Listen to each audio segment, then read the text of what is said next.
Erev Tov, Bezrat Hashem, Nascer e Natzliach. Bem-vindos mais uma vez ao nosso estudo do Talmud Bavli. Hoje nós daremos continuidade à nossa sequência, procurando uma página para cada encontro. E nós estamos na página 4a. O último trecho da última página, portanto, página 3b, estávamos falando de que os sábios estavam contando a respeito de uma determinada cena que envolvia a pessoa do Davi. Na última página da Guimarães, estávamos falando da questão de como se estabelece a meia-noite.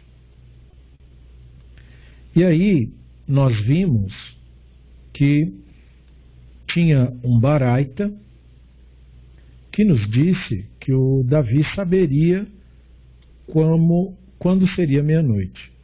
E daí deu um problema esse baraita com outro baraita que falou que o Moshe não sabia quando era meia-noite. O motivo é que o texto da Torá que fala a respeito disso expressa Moshe dizendo aquela frase de Shemot 11:4, Kachatzot alayla ani yotze betoch Mitzrayim. E o termo Kachatzot, ele tem que ser traduzido como cerca da meia-noite, mais ou menos meia-noite. E aí os rabinos começaram uma discussão para falar, mas como assim mais ou menos meia-noite? Se o Moshe estava traduzindo, expressando o divino, e o Moshe não era como os outros profetas, que tinham sonhos e visões, né? Ele tinha a experiência do divino desperto, então o que ele estava transmitindo ali tinha que ser uma transmissão do divino de uma maneira clara, sem necessidade de interpretação. E nesse caso, como é que fica? Né? Porque ele falou acerca da meia-noite. Então aí um outro sábio trouxe um baraita dizendo que ele sabia e que o rei Davi também sabia. E perguntaram como que o rei Davi sabia. Então veio o Rav Acha Bar Bizna, que falou em nome do Rabino Shimon Hassida. Dizia que quando ele estava lá na casa dele, lá no palácio, ele tinha uma lira pendurada na cama. E aí quando chegava meia-noite, e aí na natureza ocorrem fenômenos. Nós estávamos falando, né, na aula anterior sobre essa questão dos fenômenos que acontecem para marcar as vigílias. Então haveria um fenômeno ligado à meia-noite, que seria um determinado vento que sopra à meia-noite, o vento do norte, segundo aquele baraita. E aí tocava a lira dele. Então quando a lira dele tocava, ele acordava. E no que ele acordava, ele sabia que era meia-noite. E a partir daí, ele ia estudar. O baraita tinha trazido essa ideia, né? Depois começou a falar uma questão assim de cenas que envolviam o rei Davi no seu ofício. Dia que ele estudava até de manhã chegavam os sábios para contar para ele os problemas, aí falaram que a nação precisava de sustento, aí ele propunha que a nação tivesse uma atitude de filantropia, né, que eles sustentassem uns aos outros até poder resolver o problema, ou seja, que a sociedade judaica é baseada nessa ideia de tzedakah, de o que tem mais ajudar o que tem menos. Aí os sábios responderam, mas você não consegue alimentar um leão com um punhado. Ou seja, a quantidade de pessoas bem-sucedidas que nós temos não dá conta disso. Então, ele colocou, nós temos que preparar as tropas. Né? Porque numa sociedade normal, em que as pessoas não dão conta de se ajudar mutuamente, então temos que ter algum agente externo, que no caso dele era conflitos com os filisteus e problemas que ele teve com povos estrangeiros que invadiam naquele período. Aí o texto nos disse, no finalzinho da página 3b, que os sábios procuravam o conselho do Ahitofel para determinar se era adequado ou não ir para a guerra, consultavam o Sanhedrin, porque sem licença do Sanhedrin não pode entrar em conflito militar, e aí eles iam consultar lá no templo o Urim Vetumim, que era o sacerdote que usava este peitoral chamado Urim Vetumim, para saber se é uma terceira confirmação. Né? E aí vem o Rav Yosef, no finalzinho da página 3b, e falou, mas da onde essa Agadá é baseada? Então é para mostrar para nós que isso é uma interpretação agadática, midrashica, portanto. Né? Aí falou assim, não, porque está escrito em Divrei Hayam em Aleph, né? Está escrito lá, e depois Ahitofel, né? Depois de Ahitofel vinha Yehoiada, filho de Benaiahu, e Eviatar, o general do exército do rei, era Ioave. Então, esse Midrash foi construído com todas essas personagens aí. Então, o Ahitofel seria o conselheiro, aquele que diz, né, agora o conselho do Ahitofel, que aconselhava naqueles dias, era como buscar um profeta, era uma palavra do Hashem, como está escrito em Shamuel Bet 16, 23, de fato. Então, a nossa página 3b terminou assim, só para situar quem não viu a última aula e tal. Então, na nossa página 4a, nós começamos a analisar o nosso tema.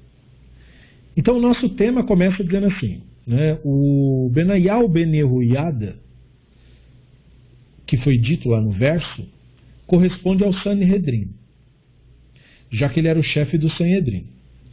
E o Eviatar, mencionado naquele Midrash, corresponde a Urim Vetumim, porque está falando de Eviatar ben Ahimelech, que era Kohen, que era sacerdote. E o sacerdote é que usa esse peitoral de pedras preciosas, chamado de Urim Vetumim. E ele supervisionava as perguntas dirigidas ao Urim Vetumim, que no caso é um meio de expressão para o divino, e está ali como o Shmuel Aleph 23:9, esse tipo de cena. Daí a Gemara diz, bom, e assim se diz a respeito da posição do Benaiah ben Yehoiada como chefe do Sanhedrin. Então, uma citação de Shamuel Bet 20:23. E Benaiah ben Yehoiada estava sobre os Quereti e sobre os Peleti. É assim que o texto em hebraico diz. Né? Benaiah ben Yehoiada ala Creti ve ala Pleti. Então a Gemara pergunta, mas peraí, por que o Sanhedrin, que obviamente essa referência é ao Sanhedrin, porque falou que Benaiah ben Yehoiada corresponde ao Sanhedrin, por que o Sanhedrin está sendo chamado de Creti ou Pleti? Por que mudou os nomes? E aí a gente já começa a entender algumas referências da tradição para os conceitos. Esses são vários textos do Talmud, onde nós aprendemos que, fora as expressões corriqueiras que nós sabemos, de nomes das pessoas ou de nome das instituições, né, o Sanhedrin é uma instituição, mas a Bíblia hebraica também usa eufemismos para falar de pessoas e eufemismos para falar de instituições.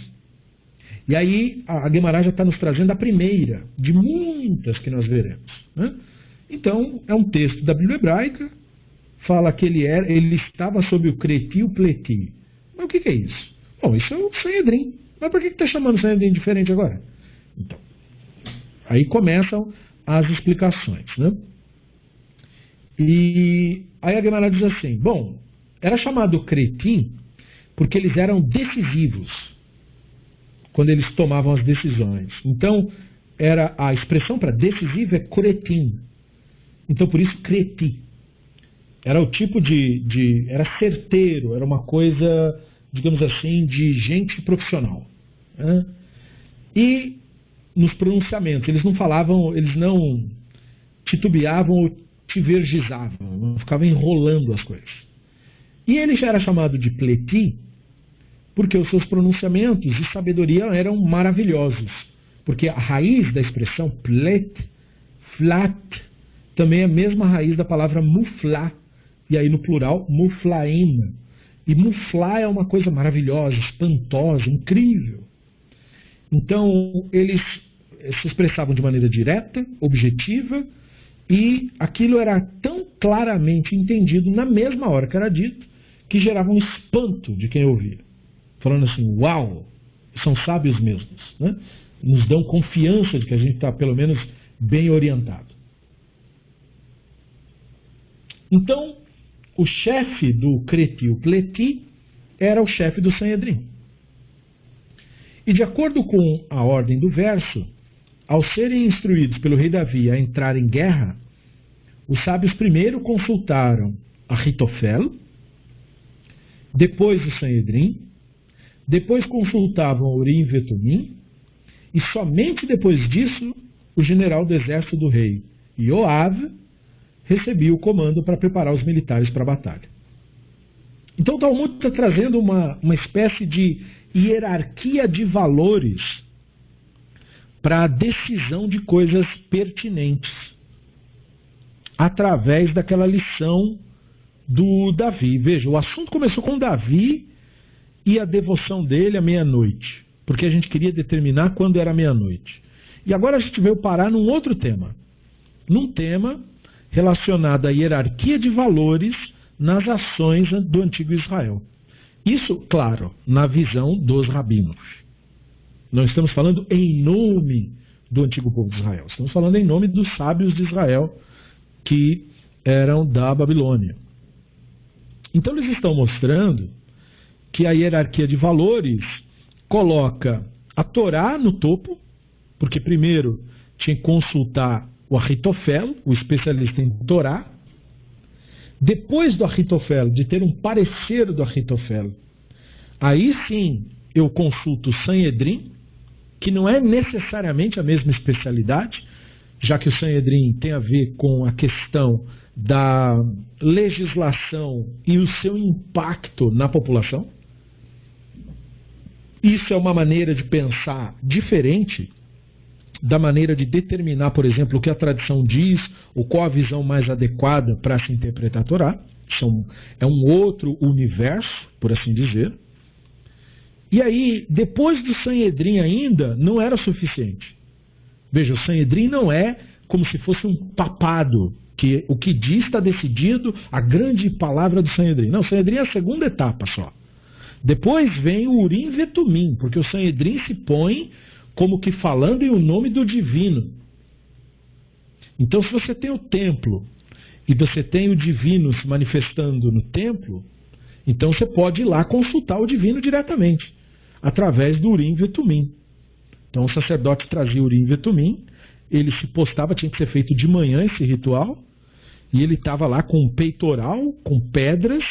Nessas pedras estavam incrustados os nomes das tribos de Israel e mais algumas palavras, de modo tal que o alfabeto hebraico inteiro estivesse, digamos assim, talhado ali. Daí ele virava na direção do sol enquanto amanhecia. E, aleatoriamente, a luz do sol, conforme o tempo ia passando, ia refletindo no peitoral e formando palavras. Formava uma palavra, uma frase específica. E aí o Kohen via aquela palavra e dizia para as pessoas o que é que aquilo significava. Naquela mesma hora e naquele mesmo instante. E não era uma coisa muito assim... Não dava para fazer... Era perguntas de sim ou não, de é ou não é. Não tem rodeio no Urim e Vetumim. É ou não. Pode ou não pode. Deve ou não deve. Né? Então, ele fazia isso. E aí, na hora que eles... Veja, eles já receberam a visão do Sanhedrim, qualquer que tenha sido a visão. Mesmo assim, iam consultar o Urim e Vetumim. E só depois disso, depois desses processos de Torá, Sanhedrim e Urim e Vetumim, é que aí iam para o general e aí falavam para ele: nós estamos em guerra, temos que preparar as tropas, e aí o senhor decide aí qual é a melhor forma de executar isso, mas nós já tivemos a consulta do sábio, do Sanhedrim, e o Urim e Vetumim autorizou. Né? Porque no caso, se o Urim e Vetumim dizer não, não vai nem falar com o cara do exército. Né? Mas se o Urim e Vetumim dizer sim, e isso confirmar o Sanhedrim, veja, se tiver qualquer divergência entre Ahitofel, Sanhedrim e Urim, não tem conflito. Tem que ter uma concordância entre todos os pontos para poder depois falar com o Yoav. Então, há uma hierarquia que coloca a Torá no começo, o juízo em segundo lugar, e, interessante, né? A profecia ou a visão do Urim e Vetumim em terceiro lugar, na hierarquia de valores. E o capitão do exército em quarto lugar. Então, a guerra é só em última instância mesmo. que acontece. Então, essa é a visão tradicional, a visão que os rabinos procuravam passar. Muito bem. Aí o Talmud continua. Rav Yitzhak bar Ada, e alguns dizem que foi o Rav Yitzhak, filho do Rav Idi. E por que nós temos divergência? Porque nós estamos diante de tradições orais. Por isso. De que verso é derivado que a lira de Davi o acordaria à meia-noite? Aí o verso é Terrilim 57, 9. Acorde minha kavod. Né? Olha o texto. Ura kvodi, ura aneval, vechi nor aira shachar. Então acorde minha kavod. Acordem harpa e lira. Acordarei a alvorada. Isso significa que a lira que tocava já acordou, por assim dizer, porque ela tocou, né? E agora devo me dedicar ao estudo da Torá até o amanhecer. O Rabino Zera oferece uma solução diferente para a questão de saber se Moshe e Davi sabiam exatamente quando era meia-noite. E disse, Moshe certamente sabia quando era meia-noite, e Davi também sabia. Aí a Guemará pergunta, se Davi sabia, por que ele precisava da lira? Aí a Guemará responde, ele precisava da lira para acordá-lo do sono. Então, note algumas coisas interessantes aí que você vê desta sugiá. Primeiramente, de que você tem... nós estamos logo no começo do Tratado de Brachot, né? Então você tem exemplos de tradições de fontes diferentes. Né? Então esse Baraita veio do Rav Yitzhak bar Ada, segundo alguns alunos. Mas segundo outros alunos, era um Rav Yitzhak também. Mas não era o bar Ada, era o filho do Rav Idi, que é um outro Rav, portanto. Né? E é muito interessante o Talmud nos colocar isso. Porque isso significa dizer, então, que o sábio que fez a pesquisa por tais tradições foi atrás de saber quem disse o quê. É por isso que ele descobriu que tinha um grupo que dizia que era o Yitzhak bar Ada e o outro que dizia que era o Rav Idi. E ele não tomou uma decisão para dizer é esse que está certo ou é o outro que está certo. Então ele simplesmente colocou, olha, veio de uma fonte e da outra fonte também veio. O que é interessante é que as duas fontes falaram a mesma coisa. E às vezes as fontes falam coisas diferentes, e o Talmud também aponta isso. E essa última observação era para explicar aquilo que iniciou na última página, que é como que a gente sabe que o Davi acordava meia-noite. Porque essas tradições orais, elas mostram que os versos bíblicos eram entendidos como alusões a tradições. Os versos da Bíblia hebraica não são como se fossem relatos jornalísticos ou históricos de alguma coisa. Eles foram organizados de uma maneira tal para que aludissem a tradições populares. Então a pergunta faz todo sentido desse Baraita. Qual é o verso desse Midrash?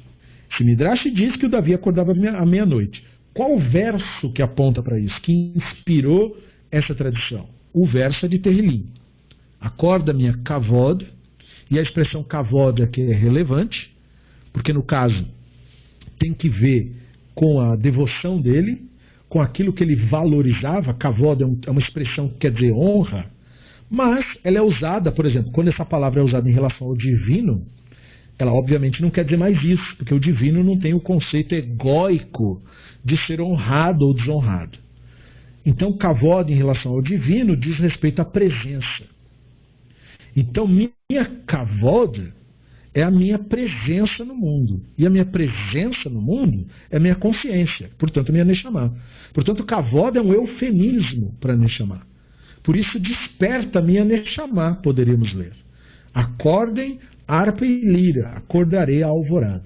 Então, uma vez constatado por ele que a lira tocou, ele entendia que aquele era o momento de começar a estudar a Torá até o amanhecer. Então ele dormia, na verdade, mais cedo do que a maior parte das pessoas, para poder acordar à meia-noite, e ele ficava acordado à meia-noite. Então a experiência dioturna para ele era uma experiência diferente do resto das pessoas, né?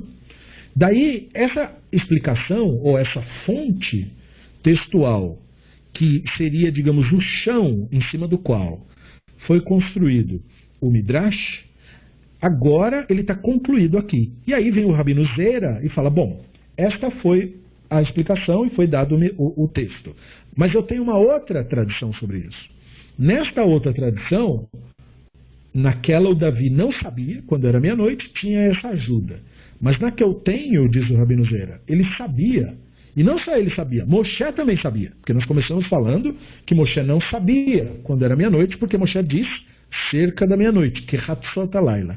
Mas segundo o Rabino Zera, haviam tradições que diziam que sabia sim. E aí a Gemara pergunta, tá, se o Davi sabia, segundo a sua tradição, segundo o Baraita que você aprendeu, então como é que você explica aquela outra tradição? Isso aqui é uma coisa interessante de pensarmos. Em vez de a Gemara dizer assim, ó, segundo a sua versão, então aquela é falsa. Perceba, a Gemara não faz isso. Ela diz assim, segundo a sua versão, então por que ele precisaria da lira? Ou seja, a sua perspectiva não tem que ter o objetivo de invalidar a do outro. A sua perspectiva... Por quê? Porque estamos falando de um Midrash. Se nós estamos falando de um Midrash, você não pode colocar o seu Midrash, ou a sua crença, se você preferir, como melhor que a do outro. Sua crença não é melhor que a do outro. Sua crença é tanto crença quanto a do outro. Se essa tradição ela veio dizendo isso e a sua disse algo diferente, então como a sua explica a dele? Veja que interessante. Em vez de dizer como que a sua contradiz a dele, diz assim, bom, então como que a sua tradição que diz que ele sabia explicaria a da harpa e da lira? Porque aquela tradição é tão verdadeira quanto a sua. Olha que legal de se pensar dessa maneira, de pensar de uma maneira inclusiva, né? Em vez de excludente. E daí ele fala, a Gemara pergunta então, se ele sabia por que ele precisava da lira? Aí a Gemara responde, na figura de uma suposta resposta do Rabino Zera. Ele precisava da lira para acordar ele do sono. Ou seja, segundo essa versão, ele não precisaria da lira para saber quando é meia-noite. Então ele precisa da lira para quê? Para acordar. Simplesmente para acordar. É uma explicação que fica um pouco mais natural. E aí é interessante, você fala, também é possível. Aí a Gemara prossegue. Da mesma forma em relação a Moshe, ainda continuando no Baraita do Rabino Zera, né? Já que Moshe conhecia, segundo essa versão, o momento exato da meia-noite, então como que essa explicação explica, elucida, que ele disse que Hatzot, por volta da meia-noite, cerca da meia-noite, em vez de à meia-noite? Veja, de novo, essa tradição não é para ser colocada como quem diz, essa é a verdadeira, então, ou que o Rabino Zera estivesse dizendo, a minha versão é a verdadeira, a outra é falsa. A Gemara não trabalha dessa forma excludente. Ela diz, bom, se você tem uma tradição que diz que ele sabia, então qual é a sua explicação para a frase que ele disse acerca da meia-noite, em vez de dizer logo meia-noite? Aí ele explica, Moshe fez isso porque ele considerou, caso os astrólogos do faraó errem e acreditem que a meia-noite seria um período mais cedo, vamos supor, do que o indicado, ou mesmo mais tarde, tanto faz, eles erram o período. Daí, como nenhum desastre vai ter ocorrido naquele instante que eles disseram, que acharam que era meia-noite, mas não era, aí eles iam dizer, Moshe é um mentiroso. Então Moshe falou de acordo com um princípio, né? Moshe teria dito, de acordo com um princípio, um ensinamento, que foi articulado pelo pelo mestre, que no caso costuma ser uma referência ao próprio Rabino Yehudá Nassi, que é o autor da Mishnah. Então o mestre, o Rabino Yehudá Nassi, nos disse, acostume sua língua a dizer, eu não sei, para que você não se envolva em uma teia de engano. Então é isso que a gente aprende do profeta, segundo o Rav Zeira. Ele sabia sim quando era meia-noite. Segundo a tradição, o Baraita que eu recebi. Mas então por que ele falou cerca da meia-noite? Bom, porque ele sabia pelo fato de ele ser profeta. Ninguém tinha relógio naquela época, né? Então, os astrólogos egípcios, que eram os caras que eram responsáveis por determinar os tempos e as épocas, podiam cometer um equívoco, ou fazer isso de propósito. Fazendo isso, quando o Hashem fala, à meia-noite eu passarei pelo Egito, e aí não fosse o horário, atrasasse 1 hora para mais ou para menos, eles iam chegar para o faraó, ou para os egípcios, ou para os israelitas e dizer, tá vendo? O profeta de vocês é um mentiroso. Então, para que isso não acontecesse, o Moshe preferiu dizer assim, eu não sei. E aí o Urav, o Mar, né, o mestre disse, olha, disso nós aprendemos um princípio do profeta. Toda vez que você não souber de alguma coisa, que você acredita, mas você não sabe, então diga, eu não sei. Para que você não se envolva numa teia de engano. Então veja que interessante como que os rabinos trabalham a forma como os exemplos de comportamento são tirados. Né? Então nesse Baraita a gente aprende que você não deve achar que a sua opinião é equivalente a um conhecimento. Sua opinião sobre alguma coisa não é um conhecimento. É só uma ideia que você nutre sobre alguma coisa. Uma ideia sua sobre alguma coisa não é algo que você sabe. É algo que você acha. E aquilo que você acha, você não sabe. E não sabendo, então não diga que sabe. Não apresente uma opinião como se ela fosse um conhecimento. Como que nós fazemos isso? Como que nós apresentamos uma opinião como se ela fosse um conhecimento? Quando nós queremos que a nossa opinião seja aceita pelos outros. Uma coisa é você compartilhar a sua opinião. Olha, a minha opinião é XYB. Você pode fazer isso. Mas você não faz isso esperando que ninguém aceite a sua opinião. Porque ela não é a verdade. Ela é só a sua opinião. É uma ideia que você tem sobre isso. Seria o equivalente a você dizer assim, bom, a minha ideia, o que eu imagino sobre isso é XYB. Ok.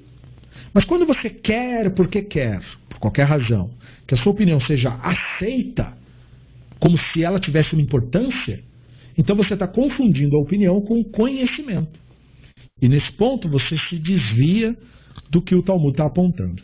Você deve ensinar a sua língua, isso é, você deve adquirir o hábito, porque se percebe que a pessoa não faz isso por mau hábito, a confusão, a identificação com a mentalidade egóica, quando a gente confunde nossas crenças com a verdade, por exemplo, são hábitos ruins que adquirimos. Geralmente aprendemos isso de outras pessoas. Então nós temos que perder esse hábito de associar opinião à verdade. Nossa opinião não é a verdade. A verdade só está num lugar, na realidade. É lá que está a verdade. Não está na opinião de ninguém, nem na cabeça de ninguém, nem no que ninguém acha, nem no que ninguém pensa. Só no mundo real está a verdade. Então, acostume a sua língua a dizer, eu não sei, para que você não se envolva numa teia de engano. Se o maior de todos os profetas disse, eu não sei, então, muito mais ir além pessoas como nós. Não sei. Isso eu não sei. Eu tenho uma opinião sobre isso? Até tenho. É a verdade? Não. Eu não sei qual é a verdade. Quando eu descobrir o que é a realidade desse assunto, aí sim eu saberei o que é a verdade. Então é maravilhoso esse ensinamento do Talmud, né? É muito interessante. E aí a Guimará prossegue. Rav Ashi disse, essa questão é infundada. Olha que legal, né? Os rabinos, o ensinamento brilhante, mas eles não tinham esse senso de adoração mútua. Eles tratavam uns aos outros com respeito intelectual. Né? Então veja, essa questão é infundada, pois Moshe estava à meia-noite do dia 13 para o dia 14, quando pronunciou sua profecia. E disse a Israel que o santo, bendito seja, disse que amanhã, exatamente como esta hora, como esta meia-noite de hoje, sairei no meio do Egito. Então, segundo Rav Ashi, esta passagem não deve ser entendida como cerca da meia-noite, no sentido de uma aproximação, mas sim como meia-noite mesmo, no sentido de uma comparação.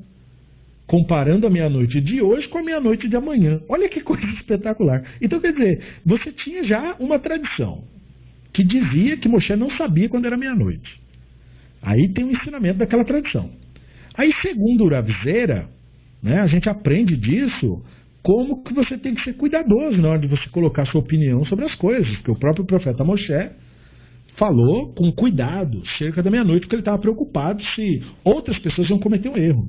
Mas aí veio o Rav Ashi e falou assim, né, mas esse Baraita não exaure o tema.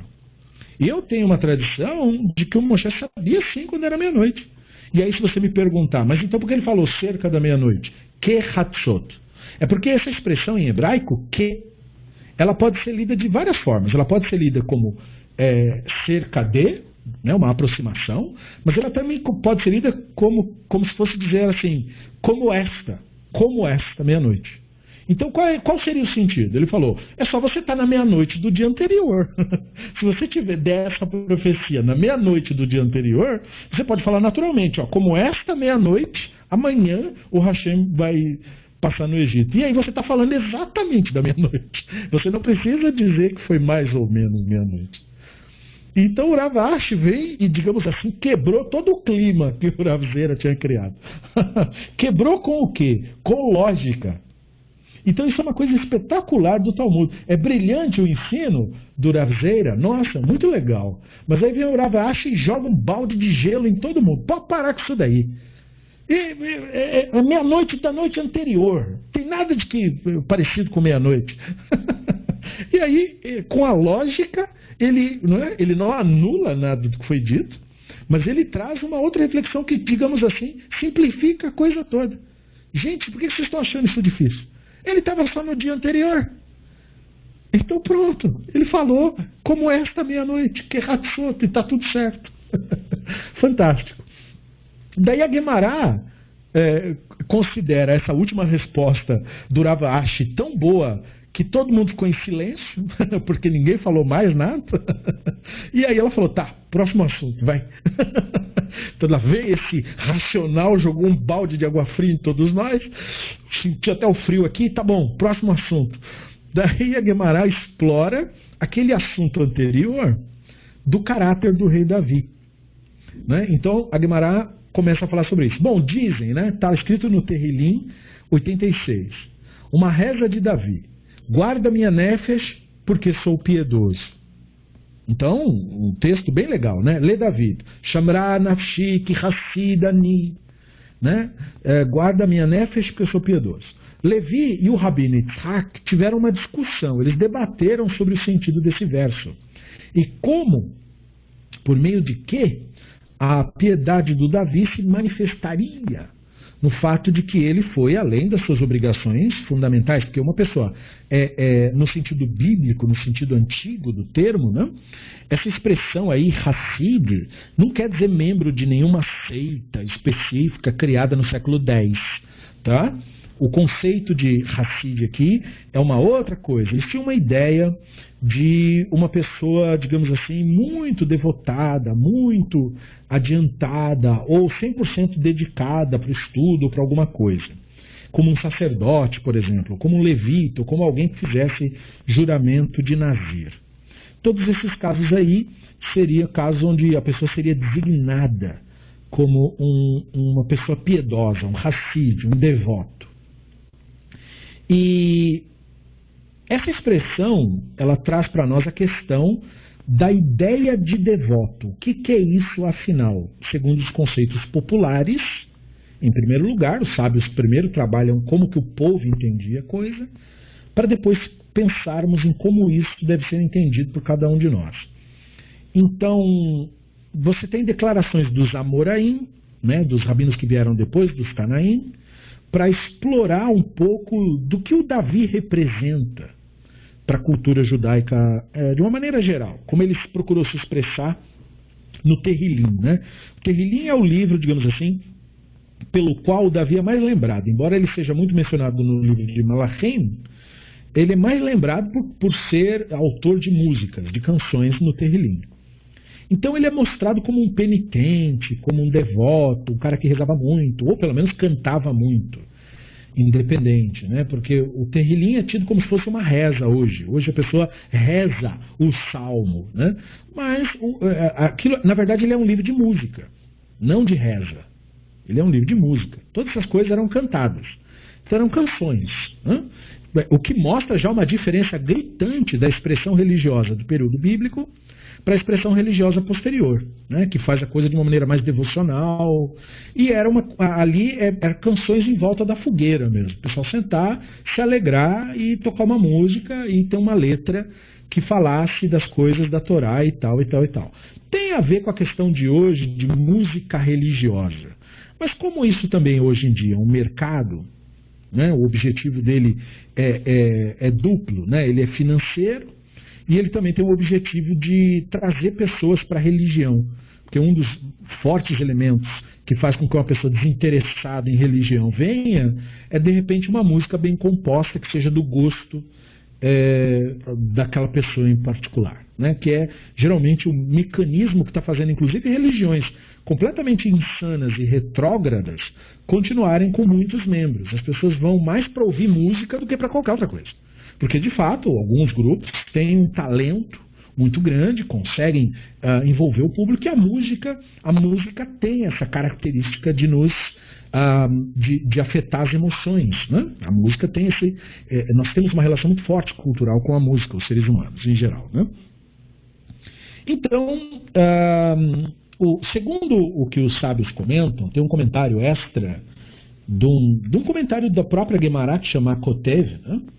Que fala que o Davi, por que ele escreveu Terrilim, por que ele escreveu tanta música, qual era a dele, né?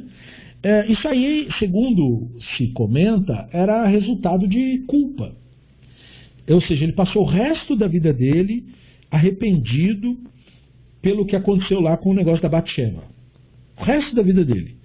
E aí ele procurava, digamos assim, estudar a Torá, toda essa devoção que você está vendo, isso aqui é tudo depois do episódio de Batsheva.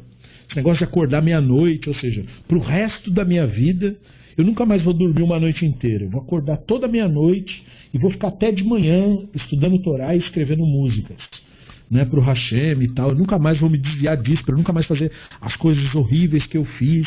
Ele teria vivido o resto da vida dele como se fosse uma vida de penitente.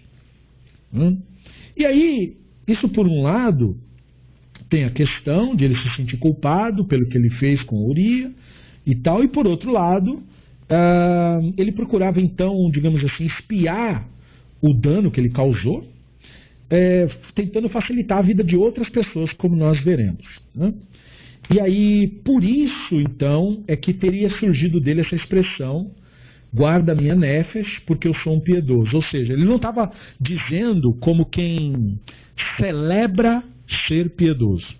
Ele estava dizendo assim, guarda minha nefesh no sentido, me mantenha vivo o máximo que você puder, Hashem, porque eu sou totalmente devotado. Eu não tenho mais uma vida que seria uma vida normal. Uma vida de alguém que acorda de manhã, faz suas coisas, se diverte. Não, eu não sou sacerdote, mas vou viver o resto da minha vida como se eu fosse. Eu não sou nazir, mas eu vou viver o resto da minha vida como se eu fosse. Eu nunca mais vou parar de estudar a Torá obsessivamente, porque eu fiz uma coisa muito horrível e eu vou passar o resto da minha vida espiando esse pecado que eu cometi. Então, esta seria a intenção por trás dele dizer Ani Hassid. Percebe? Não o sentido de estou celebrando, sou um piedoso, me guarde porque em recompensa a eu ser um piedoso. Não é isso. Me guarde, me mantenha vivo para que essa minha penitência dure o máximo possível. Né? Me dê o máximo de vida possível para que eu passe o máximo de tempo sendo um penitente. Então esse é o sentido de Hassid desse texto. O que é, portanto, como eu disse, bem diferente de você ser Hassid no sentido de ser membro de alguma seita racídica. Né? Não é nada relacionado a isso. Muito bem. Então, houve um debate sobre o que é que isso significaria. Né? Isso é muito legal da parte dos sábios. Então o Rabino Levi e o Rabino Yitzhak discutiram sobre isso. Um deles dizia, a declaração de piedade do Davi se referia ao seu despertar durante a noite para rezar. Ou seja, isso é um ato de devoção, digamos, que ninguém é obrigado a fazer. Então, como ele fazia, ele é uma coisa excepcional. Então ele colocou a seguinte frase imaginada: e assim disse Davi diante do santo, bendito seja, mestre do universo, eu não sou Hassid, eu não sou piedoso? Pois todos os reis do Oriente e do Ocidente dormem até a terceira hora do dia. Mas, embora eu seja um rei como eles, à meia-noite me levanto para te agradecer. Então, a ideia de Hassid, no sentido de piedoso, no sentido de penitente, era evidenciada, ou estaria evidenciada, segundo um desses sábios, pelo fato de que ele fazia algo que era contrário ao seu status. Ele tinha o conforto que um rei teria, de poder acordar a hora que quiser e fazer as coisas do jeito que quiser, segundo o sistema do mundo antigo, lembremos disso. O rei não era um servo do povo, né? Segundo aliás, o próprio conceito de monarquia é isso, né? É o povo que pertence ao rei e não o rei que pertence ao povo, né? Não é isso. Inclusive se criou essa falácia de dizer, o fulano é o nosso rei. Na verdade, o povo é que é o povo do rei, não é o rei que é de ninguém. Ele é que é o dono de tudo, não é? Então, monarquia não é em prol do povo, é em prol das pessoas. É em prol do cara, propriamente dito, o rei, da família real só, né? Então, Davi estava dizendo isso. Bom, todos os reis de todos os países que a gente tem conhecimento, eles dormem até a terceira hora do dia. Como quem diz, eles vivem de regalias, vivem bem. Eu não. Eu, como um devoto, me levanto à meia-noite para te agradecer. Então, eu sou um Hassid. Esse seria o motivo de ele ter dito ali, eu sou um Hassid, segundo essa visão. Ou seja, estaria baseado no esforço que ele faz, mesmo sem ser obrigado a fazer.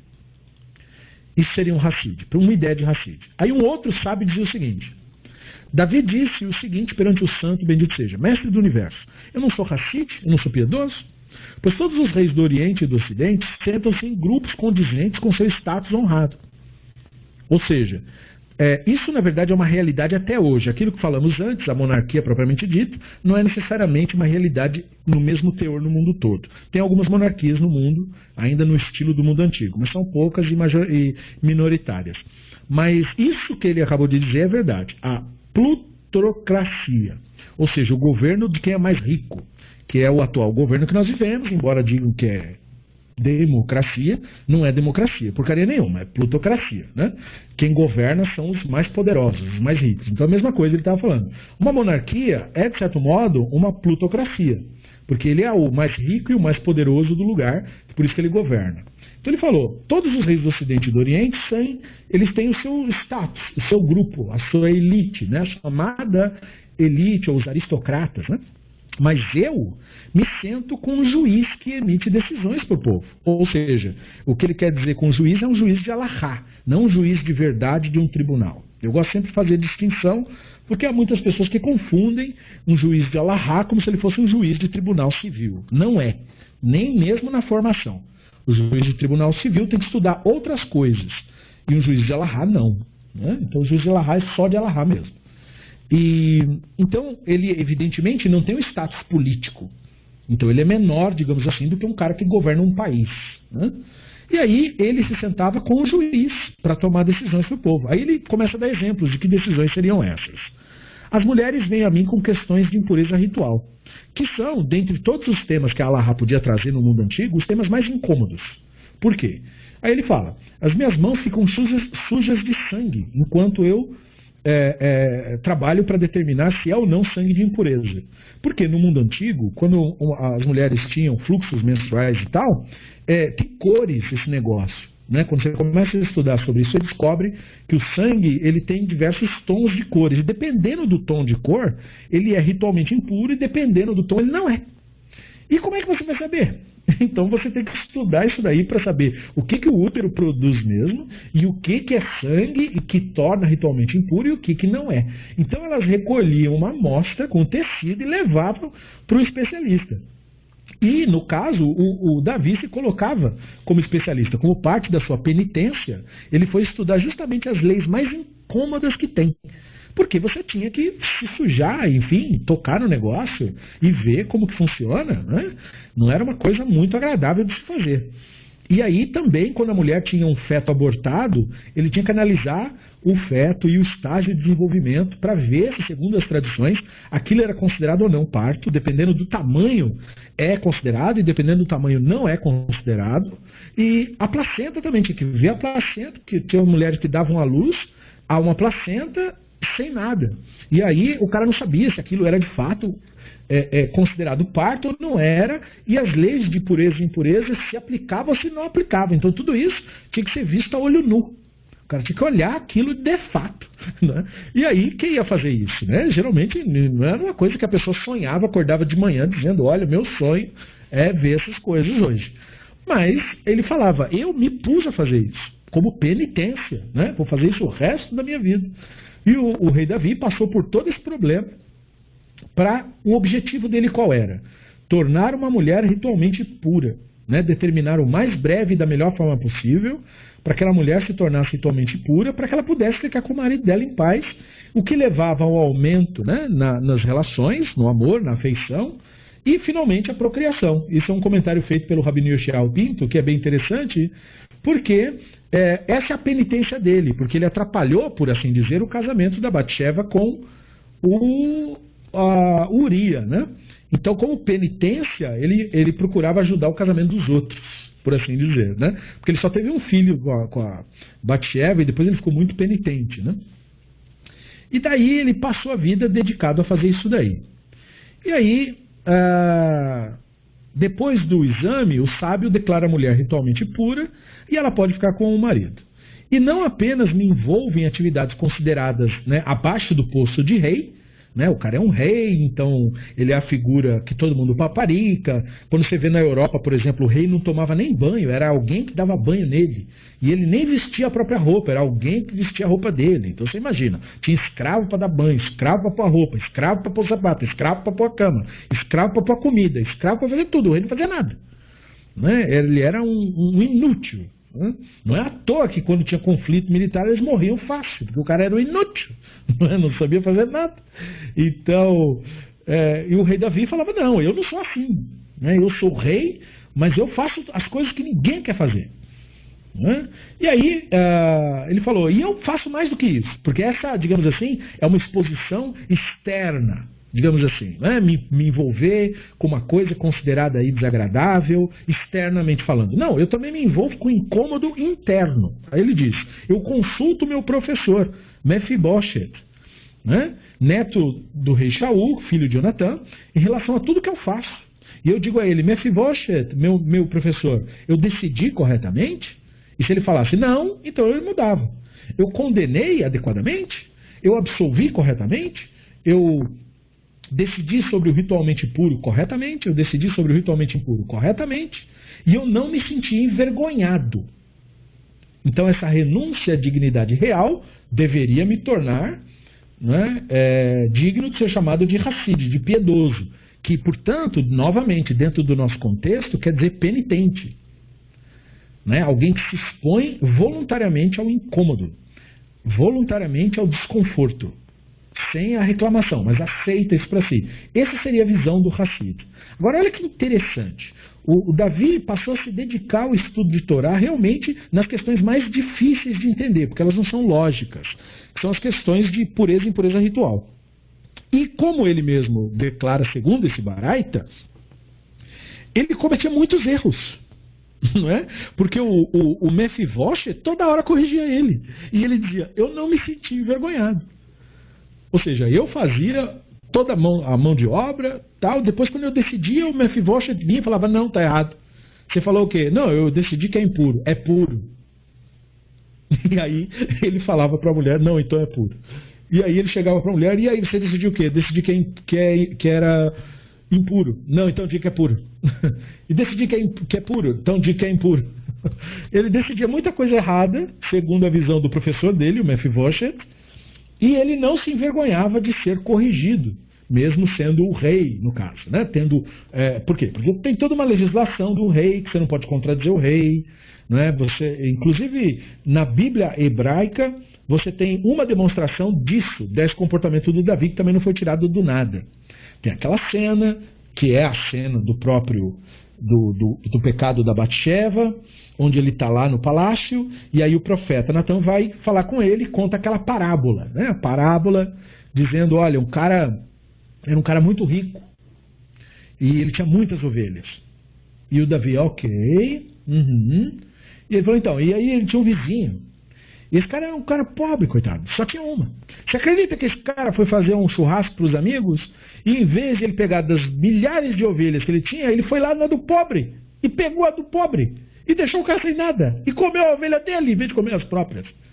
E o Davi ficou indignado com essa cena, com esse midrash, e o pobre ficou sem nada, deixou o cara passando fome, você acredita nisso? Agora me diga uma coisa, qual que é a sua opinião? Né? O que tem que fazer com um cara desse? E o rei, ele falando como quem fala para um amigo, para o profeta, né? Ah, não, um cara desse tem que morrer, meu, tá louco? Né? O mundo antigo, as pessoas extremamente violentas, não, um cara desse tem que morrer. E aí o profeta diz, então, esse homem é você. O homem da minha parábola é você mesmo. Você acha que ele tem que morrer? Interessante, é você, é de você que eu estou falando. E aí os sábios comentam que nesse momento o profeta correu um risco de sofrer uma pena capital. Por quê? Porque ele humilhou o rei em público, no caso, perante toda a corte. Então o rei, se quisesse, justamente de acordo com a lei, poderia executá-lo, poderia ordenar um soldado que o decapitasse na mesma hora. Porque ele humilhou o rei em público. Em vez disso, os sábios dizem, ele tirou a sua coroa, tirou o seu manto e jogou no chão a sua estela, né? A sua estola, o seu cetro, né? Jogou no chão o cetro e falou, eu pequei contra o Hashem, eu admito. Então, essa atitude, os rabinos dizem, é o que separa Davi do Shaul. Shaul, quando ele foi confrontado com o seu equívoco, ele divergizou e deu desculpa, não, mas veja bem, não é isso, não é bem assim, é bem daquilo, não é daquilo. E o Davi não tinha essa. Né? Ele, sendo condizente com o que os rabinos acabaram de dizer, né? Ensina a sua língua a dizer eu não sei, o Davi, segundo essas tradições, ele tinha essa atitude, ele se deixava corrigir, ele se deixava ensinar, e isso é o que faz um sábio. Veja, não é acertar as coisas, veja que ele decidia e errava, ele citava errado as decisões, e o Mefivoshet corrigia, não importa isso. Continua um sábio. Por quê? Porque ele pode ser corrigido. Se você pode ser corrigido, você sempre aprende. Quem não aprende é quem não pode ser corrigido, porque a pessoa não aprende nada. Você não pode apontar e dizer, não, mas há um equívoco aqui, eu acho que a direção seria essa. Ah, é verdade. É como aquela velha expressão, repreende o sábio e ele te amará. Repreende o tolo e ele te odiará. Mas se a pessoa é sábia, por que ele poderia ser repreendido? Porque ser sábio não quer dizer não errar. Ser sábio quer dizer estar sempre aberto a aprender mais. Sabedoria vem, portanto, da curiosidade, do desejo pelo conhecimento constante. Então, essa já é, por si só, uma grande lição relacionada ao Davi que o Baraita nos traz. E aí, a Gemara continua, dizendo assim, o Rav Yehoshua, filho do Rav Idi, disse, que verso alude a isto? Então vejam, né, nós estamos com um Baraita. Nós falamos do Baraita anterior e no final foi perguntado, que verso alude a esse Baraita? Mesma coisa esse aqui. É uma tradição. Os textos da Bíblia hebraica são alusões a tradições. Eu quero saber qual é o verso que alude a este ensino em particular. Então, o verso seria Terrilim 119:46. Eu falo os teus testemunhos perante os reis e não me envergonho. Então é disso que o Davi estaria falando quando disse esse verso. Porque eu aprendo as coisas e eu sou corrigido e eu não tenho vergonha disso. Eu falo dos teus testemunhos perante os reis e não me envergonho. Então os reis é um eufemismo que ele estava usando para os sábios. Né? Aqueles entendidos de Torá. Eles são os reis em relação a mim. Eu trato eles como se eles fossem reis também, como eu. Né? Então, este verso faz alusão ao compromisso de Davi com a Torá, em contraste com os reis do Oriente e do Ocidente, bem como o fato de ele não ter vergonha de discutir assuntos de Torá com Mefivoshet, que é um dos descendentes de reis também. Davi não tinha medo de ter seus erros corrigidos por Mefivoshet, e é isso que tornava ele um sábio. Foi ensinado na Tosefta a partir de uma tradição dos Tanaim. Seu nome não era Mefivoshet, Porque o Talmud ele tem essa tradição, né? Quando você traz um assunto novo, vamos exaurir esse assunto. Tem mais coisas sobre isso? Talvez foi mencionado um novo personagem nessa cena toda. Esse personagem chamado Mefivoshet. Então o Talmud aproveita para trazer tradições sobre ele. Então foi ensinado no Baraita, né? Numa Tosefta de tradição dos Tanaim. O nome dele não era Mefivoshet, na verdade, mas Ish-Boshet era o nome dele. Mas por que então que o Ish-Boshet foi chamado de Mefivoshet? Porque justamente ele envergonhava, e a expressão é Mevayesh, o Davi em questões de Alahá. Ou seja, não é que o Davi errava pouco, ele errava muito, ele errava grosseiro, né? Como um humorista expressou certa vez, ele errava rude. Ele não errava gentil, ele errava rude, errava feio mesmo, assim, coisas absurdas ele errava. E aí ele era corrigido, e era aquele tipo de coisa que todo mundo leva e fala, puxa, mas você nem prestou atenção no que você estava lendo. E justamente porque ele era envergonhado em questões de Alahá, ele foi chamado de o envergonhador, né? Então, de acordo com essa abordagem, a expressão Mefivoshet é uma abreviação de Boshet Panim, que é como se fosse alguém que causa constrangimento. Talvez isso indique que o Mefivoshet não era uma pessoa que ficava com meias palavras na hora de corrigir, né? Como quem diz assim, com licença, vossa majestade, né? E talvez ele apontasse o sentido de falar, não é nada disso que você está falando, isso tudo você falando um monte de bobagem. Com todas as letras, assim. E aí todo mundo que tinha medo do rei falava, olha, caramba, viu como ele falou com o rei? E o rei não ligava, porque era um sinal da grandeza do Davi, né? Ele não tinha esse ego que podia ser ferido por alguém, né? Aparentemente, os Baraitot estão mostrando que o Davi tinha suprimido essa visão egóica de si mesma. Então, ele não se sentia constrangido com o Mefivoshet, embora o Mefivoshet o expusesse constantemente ao constrangimento. Então, Davi não tinha vergonha de admitir os seus erros. Então, não é questão só de ser corrigido, é uma questão da pessoa corrigida também admitir, é verdade, eu entendi o que você falou, eu realmente pensei por esse lado, mas é para o outro. Porque tem a questão também da pessoa não admitir o erro, então ela finge que concorda, né? Ela diz assim, tá, entendeu? Mas ela na verdade não concorda, porque ela não entendeu, mas ela não admite que está errada também. O Davi não, o Davi ultrapassava esse problema, porque ele admitia, ele acompanhava o raciocínio do seu adversário, né, naquele debate e via por que estava sendo apontado o seu equívoco. E admitia. E ele foi merecedor que Kilav, que segundo a tradição era uma pessoa extremamente sábia, descendesse dele. Então, os rabinos estão trazendo essa visão de passar por isso o resto da vida dele, né, ter essa postura de sabedoria, digamos assim, criou uma cultura na sua família, de pessoas que tinham esse tipo de postura, abertas ao ensino, podiam ser corrigidas e buscavam conhecimento. E isso fez com que ele fosse merecedor, por isso merecedor, porque ele agiu para criar essa cultura dentro da sua casa, e aí esse merecimento produziu essa personagem chamado Kilav. E aí a Gemara continua.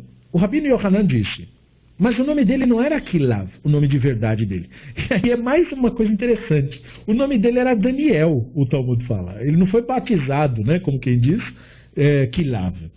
O nome dele era Daniel, como aparece numa lista diferente dos descendentes de Davi. Mas se o nome dele era Daniel, que é um nome bastante comum, por que ele tinha esse nome aí, Kilav? Era um apelido então, Kilav.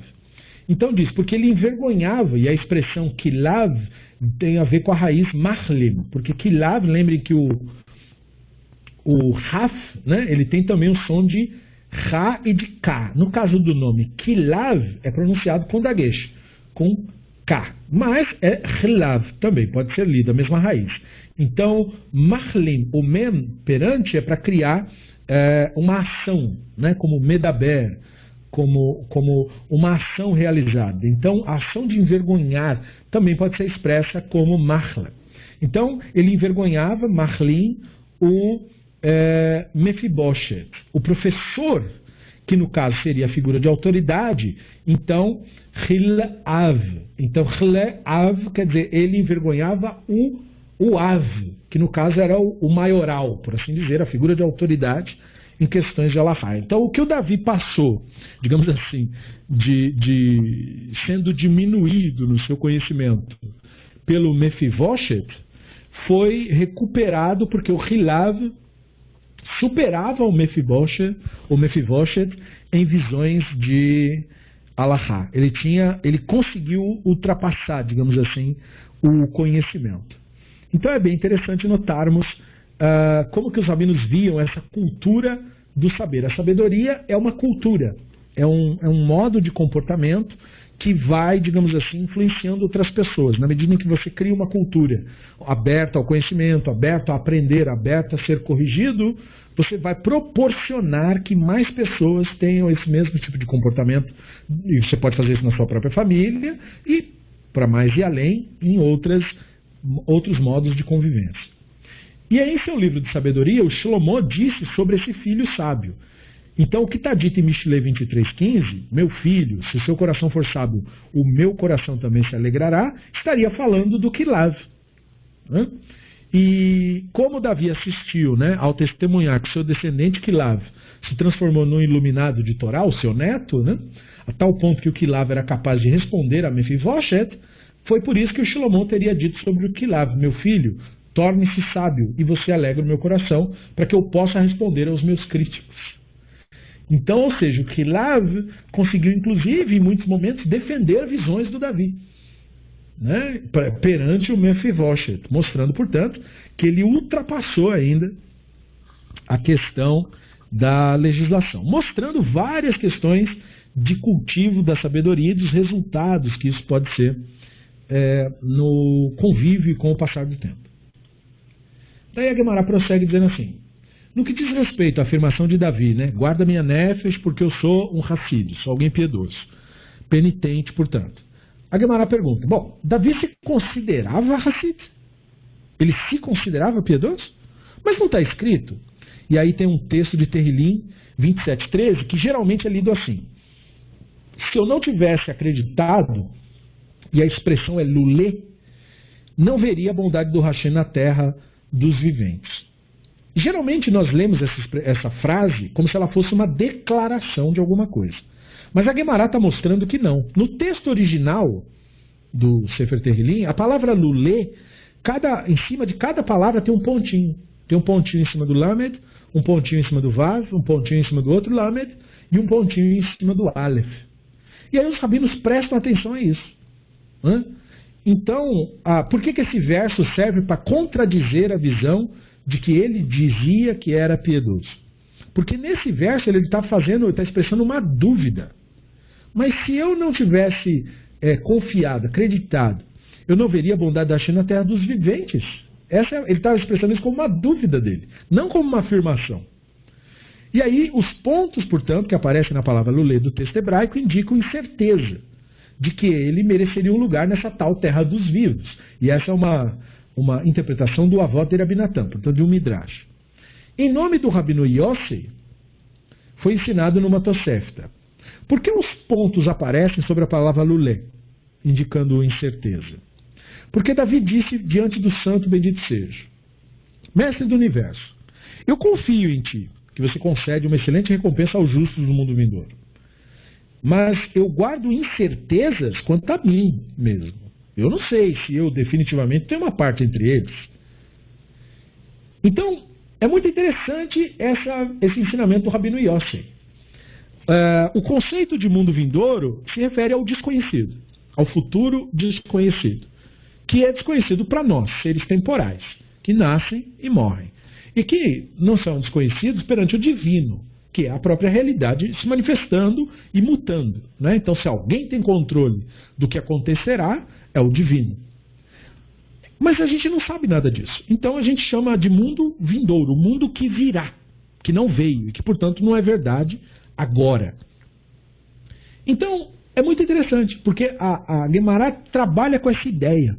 Como nós falamos antes, as pessoas buscam as coisas por meio da relação de troca, querendo sempre ganhar alguma coisa. O Hassid, o penitente, não. O penitente está tentando se redimir. Então, como que ele teria dito, então, eu não veria a bondade do Hashem na terra dos viventes? Qual era a dúvida dele? Então, Rabbi Yossi está falando algo que confirma. A dúvida era a seguinte: é ensinado que o Hashem é a favor dos justos, que o Hashem recompensa os justos. Quando? Não sabemos. É por isso mesmo que se diz que a recompensa do justo é no mundo vindouro. Ou seja, a gente não sabe quando que isso vai acontecer. Portanto, você não pode ser justo esperando ganhar nada. Porque mundo vindouro é um mundo que não é agora. Por isso que ele chama vindouro, Olan Abá, que ainda vem. Vem porque não está aqui agora. A recompensa do justo está aqui agora? Não. Está nesse mundo que ainda não existe. Que ainda não existe. Então, a pessoa que realmente não quer viver uma vida justa, já vai achar isso um mau negócio. Ué, mas peraí. Então, se eu não vou ganhar nada, então para que ser justo? Exatamente. Se você acha que só vale a pena ser justo se você for ganhar alguma coisa, você já não é justo mesmo. Se você acha que precisa ser honesto para poder ganhar alguma coisa, é porque você já não é honesto mesmo agora. Se você acha que tem que ser uma pessoa correta, uma pessoa verdadeira, um bom amigo, enfim, um ser humano melhor, em troca de algum tipo de recompensa, se você não tiver um apontamento de qual é essa recompensa, já não vale a pena para você, então é legal você saber disso, porque você acabou de descobrir que você não é uma pessoa boa. Porque uma pessoa boa é uma pessoa boa, independente de conceito de recompensa. Então o rei Davi falou, olha, tem esse ensinamento aí. Você concede o bem ao justo no mundo vindouro. Agora, o que eu sei sobre isso? Eu não sei nada.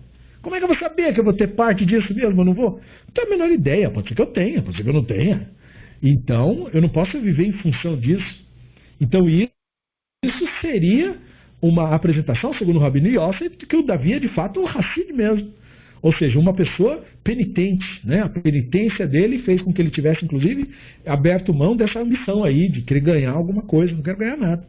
Né? Eu sei que você recompensa o justo, essa ideia aí, o justo. Agora, se eu faço parte disso daí, isso eu não sei. Né? Então aí a Guimarães pergunta, né?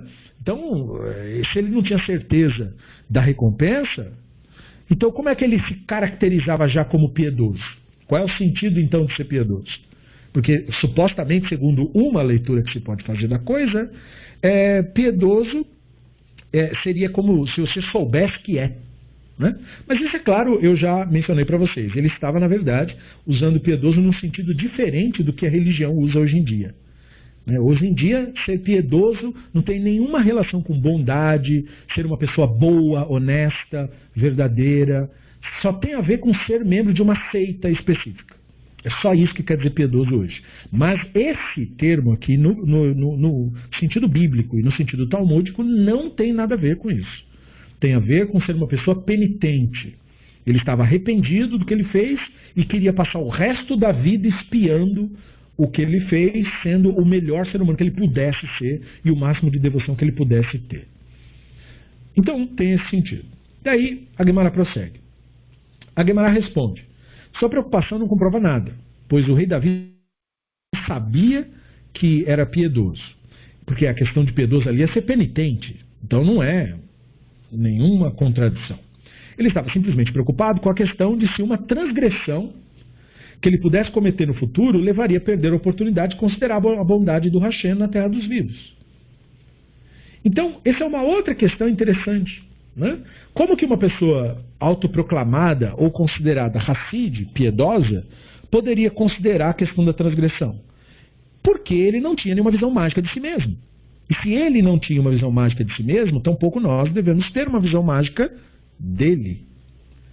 Ele não se considerava piedoso no sentido, nunca cometo transgressões. Novamente, piedoso aqui não quer dizer o que a religião hoje diz. Piedoso quer dizer uma pessoa penitente, uma pessoa que está espiando a sua falta dia após dia. Então, essa pessoa não se vê como uma pessoa imaculada, longe disso. Então ele falou, eu posso até não ter cometido um equívoco agora, mas eu já cometi no passado, e quem garante que eu não vou fazer no futuro? Então eu não tenho certeza nenhuma de que eu tenho porção em mundo vindouro nenhum. E ele vivia, portanto, sua Hassidut, a sua penitência, era na verdade isso. Ele não seguia a religião em troca de nada. Ele dizia, eu sei que o Hashem recompensa o justo, eu só não sei se eu faço parte disso daí. Provavelmente não. Então deixa eu cuidar do meu. Né, para ver se eu pelo menos tenho um pouco da misericórdia divina. Ou seja, se ele se achasse justo, talvez aí ele não fosse. né? Mas como ele tinha certeza que podia haver uma transgressão a qualquer momento, então aí ele era uma pessoa adequada ao título. E aí a Guimarães cita um argumento de que há espaço sim para você temer uma transgressão futura, de acordo com a opinião do Rabino Yaakov Baridi, conforme o Rabino Yaakov Baridi notou uma contradição entre dois versos. Aí ele colocou, está escrito, que o divino disse a Yaakov em sua visão da escadaria: veja, estou com você, o guardarei aonde for e o trarei de volta a essa terra, pois não deixarei até cumprir tudo que prometi a você, que é Bereshit 28:15. Contudo, quando Jacó voltou para Canaã e percebeu que Esaú estava vindo encontrar-se com ele, está escrito, Jacó sentiu muito medo e angústia, que é Bereshit 32:8.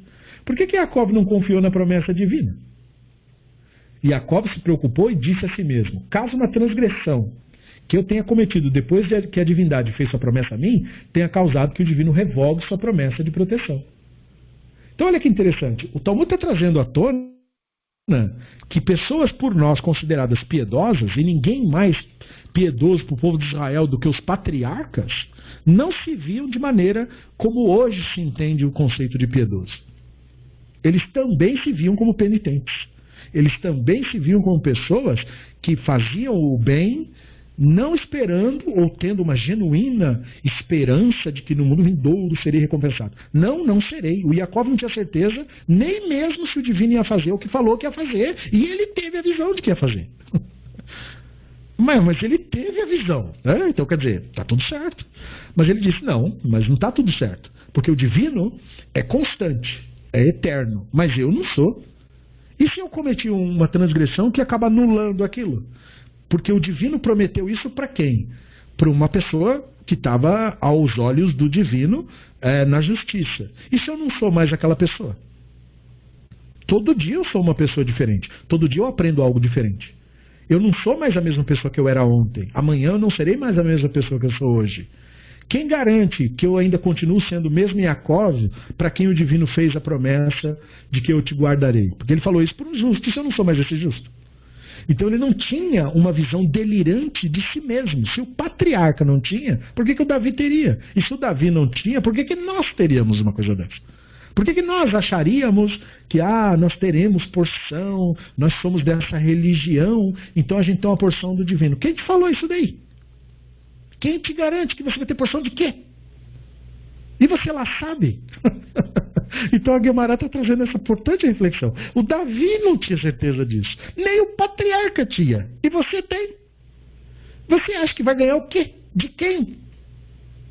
Quem está te devendo o quê exatamente? Não é? Então nós temos esse delírio na nossa cabeça de que nós temos que fazer o bem porque o divino vai nos dar.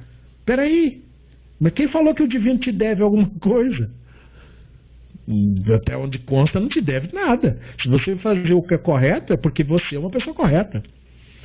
Não é? Ninguém garante nada. Então por que você está achando que vai ganhar alguma coisa? Quem diz que alguém está te devendo alguma coisa para te dar o que quer que seja? Que fantástico isso, não? Porque é uma reflexão que a gente fala, poxa, não é que é isso mesmo? A gente fica achando que eu sou dessa religião e aí eu vou ganhar isso. Mas quem falou? Você vai ganhar o quê? Se o Yaakov ficou com medo, porque não era garantido nada, você vai ficar confiante em que exatamente? Fantástico, né? E veja, tudo isso para expressar o que é uma pessoa verdadeiramente piedosa. Veja que a pessoa piedosa não tem nenhuma relação com essa empáfia da religião. É exatamente o contrário disso. Não é? É como a pessoa que, na verdade, não é nada mesmo. Não se vê como nada importante. Então, aparentemente, o que se propõe é que, às vezes, a transgressão faz com que a promessa divina não se cumpra, como foi ensinado no Baraita com relação à linguagem redundante num verso do Cântico do Mar. O verso é de Shemot 15, que diz, até que seu povo passe, Hashem, até que o povo que adquiriste passe. Aí a Guimarães interpreta o trecho de uma maneira homilética para dizer o seguinte, a primeira frase que fala assim, até que seu povo passe, se refere à primeira entrada de Israel durante o tempo do Yehoshua.